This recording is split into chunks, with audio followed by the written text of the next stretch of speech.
Warning, this video contains spoiler alerts.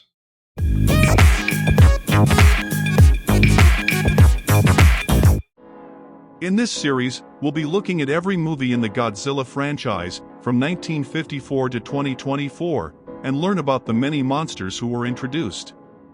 The Godzilla franchise comprises of 33 official Japanese movies, 5 official US adaptations, and 5 other movies for Rotten and Mothra. For those not familiar with the events and characters in the franchise, this series will help you get familiar with them. Now for the second movie of the franchise, Godzilla Raids Again, 1955.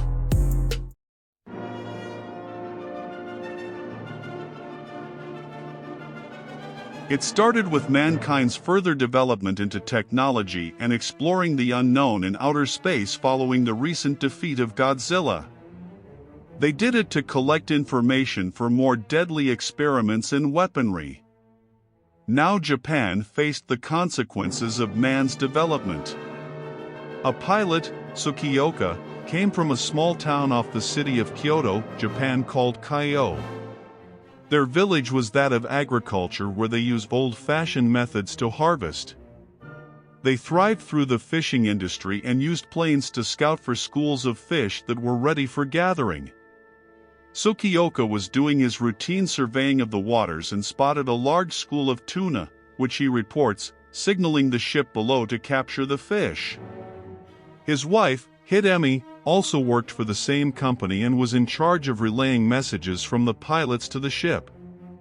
Another pilot, Kobayashi, was doing the same as Tsukioka, looking for fish. But he ran into engine problems and had to land. Hidemi asked Tsukioka to help him and went to Owato Island. He found Kobayashi and joined him on the rocky, uninhabited island. They then heard a strange loud sound and looked up to see Godzilla on the cliff. They hid and saw that Godzilla was fighting another kaiju, Anguirus. Godzilla and Anguirus fell into the water and continued fighting, giving Tsukioka and Kobayashi a chance to escape. They flew back to Osaka, Japan, and reported what they just saw. The police and scientists had a meeting to identify the monsters the two pilots saw. They discovered that Gigantus, Godzilla, was a type of Anguirus known as the fire monster in prehistoric times. They speculated that radioactive energy woke it from its hibernation just like it did to the first Godzilla. A scientist from Japan came to introduce those gathered to Godzilla, who destroyed some of Tokyo. He showed how monsters like these were created in a prehistoric Earth where the atmosphere was much hotter than now, and then how the Earth evolved into what it was now. He said that Godzilla was part of the Anguirus family and how his genetic makeup with fire made him resistant to everything they in science threw at him, until Serizawa's oxygen destroyer was used. Serizawa killed himself, along with the knowledge of how to create the weapon, and destroyed all his research involving the chemical so no one could ever recreate it. Now they faced a new Godzilla. Tsukioka and Hidemi looked out over Osaka, wondering when Godzilla and Anguirus will attack. Overhead, a fleet of military jets flew out to find the monster's whereabouts. Gigantus was then spotted and reported, and so was their other target. The military sent out the Navy to hunt the monsters. An attack was expected due to Gigantus's close proximity to the shoreline, and an evacuation was ordered. But it was postponed as Gigantus was going to bypass Osaka and spare the city. Everyone started celebrating the news and living life. But Gigantus changed his mind and headed for Osaka Bay, signaling the evacuation to begin. The city went dark and the military was sent into action. Godzilla was then seen surfacing from the water. Flares were released to distract Godzilla from stepping onto land. Godzilla got angry and destroyed a lighthouse with his tail before leaving. Tsukioka took Hidemi to a safe place and left. Then the government started an evacuation on the prisons. One prison truck carried a group of the country's most dangerous criminals, and they saw this as a good opportunity to escape custody. Most escaped and some were recaptured. The police pursued them but lost sight of the convicts until they hijacked a truck. The officers met Tsukioka and Kobayashi and they pursued the truck. A police car came to join the pursuit, but the truck crashed into the storage bay in a chemical plant. The truck was in flames and spread to other parts of the chemical plant. But Godzilla saw this and was attracted by the flames, leading him onto land. The military tried to fend him off, and then Anguirus joined in the attack. Godzilla and Anguirus started fighting with each other, causing the soldiers to flee. Their fight was destroying the chemical plant and spreading the flames, which blew up the storage tank. Hidemi saw the destruction of her father's facility from their house on the hills and saw the flames spread to the city. The entire chemical plant was destroyed by Godzilla and Anguirus's fight. The fighting continued and the three convicts escaped, watching the battle and destruction. The subway tunnels were then flooded. The battle continued, spreading more into the city. Godzilla then was able to injure Anguirus in the neck and made him collapse into the river. He set some of the surrounding buildings on fire along with Anguirus, who was now gone. Osaka was destroyed and Godzilla disappeared. Kobayashi was then moved to another branch of the company.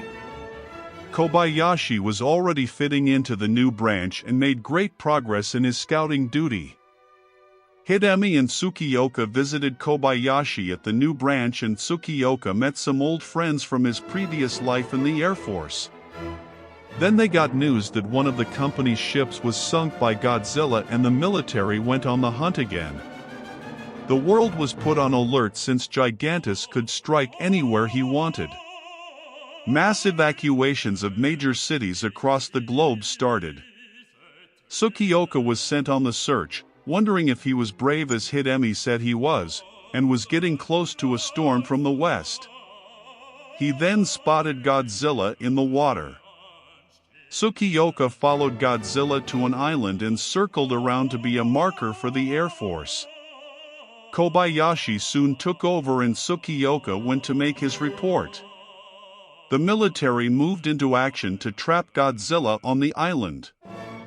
Kobayashi attempted to distract Godzilla but was shot down by his atomic breath, causing him to crash into the island.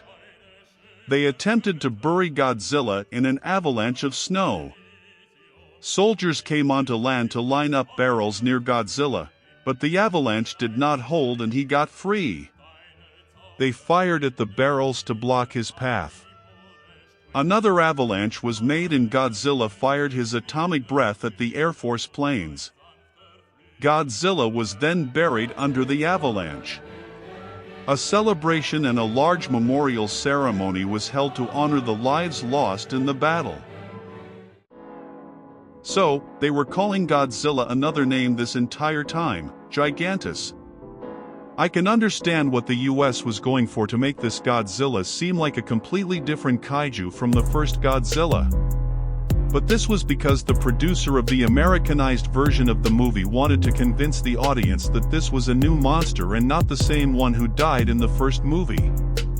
We saw at the end of Godzilla, 1954, that the oxygen destroyer disintegrated Godzilla and left his bones behind, just as Serizawa demonstrated to his fiancée in the first movie.